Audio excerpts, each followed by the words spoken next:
नमस्ते, माझं नाव कविता पडवळ. Recipe channel तुमचं स्वागत आहे. आज मी बनवते गोड पुऱ्या. एक गुळ घेतलाय पाव किलो, एक भोपळा घेतलाय अर्धा भोपळा, मोठा भोपळ्याचा अर्धा, आणि इलायची पावडर घेतली. आता मी बनवतो आणि तुम्हाला दाखवते. गॅस पेटवून कढई गरम करायला भोपळा टाकते. बघा भोपळा टाकला. भोपळा टाकून घेते. इलायची पावडर टाकून घेते. जास्त शिजून असते.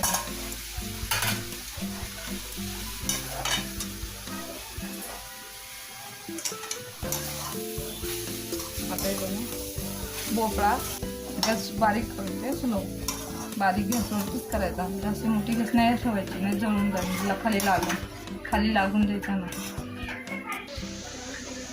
आता याच्यामध्ये मी गूळ टाकून घेते.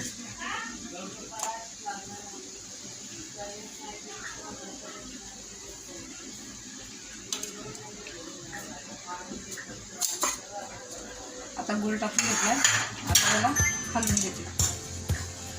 बघा, तुम्ही बनवून बघा भोपळ्याच्या गोड पुऱ्या. मग तुम्हाला मी दाखवते. आता बघा कसं बघा भोपळ्याचा कलर बदली झाला ना. पूर्ण पाणी गुळ सर्व हे झालं, एकजीव झालं. आता इथला गॅस बंद करते. आता मी गॅस बंद करते. आता बघा, आता मी थाळ्यात उठून घेते. पीठ मळायचे ना, त्या थाळ्यात उठून घेते. मग थंड ठेवतो.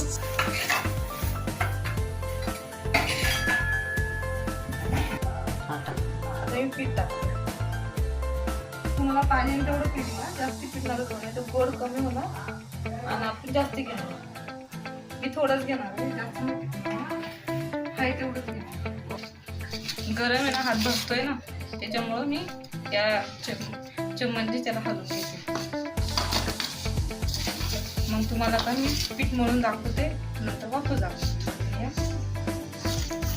बघा, हे मळून घेतलं पीठ. त्यात थोडंच पीठ पाणी नाही टाकलं, तेवढं नाही, थोडंसं घेतलं नाही म्हणून थोडंसं. जास्ती पाणी नाही टाकायचं आणि जास्ती पातळ नाही मळत.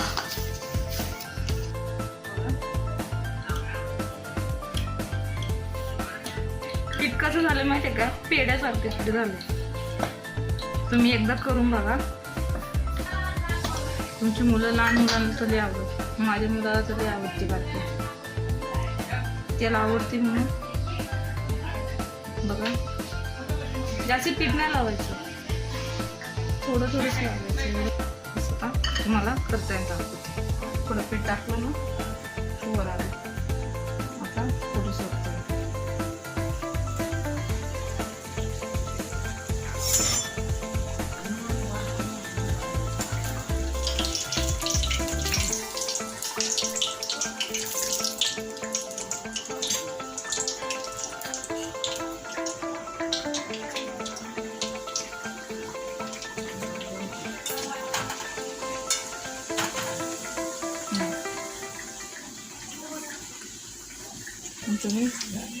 तुम्ही एकदा करून बघा. एकच नंबर होतो. तुम्ही एकदा करून बघा, एकच नंबर पुऱ्या लागतो. बघा मग कशा आहे.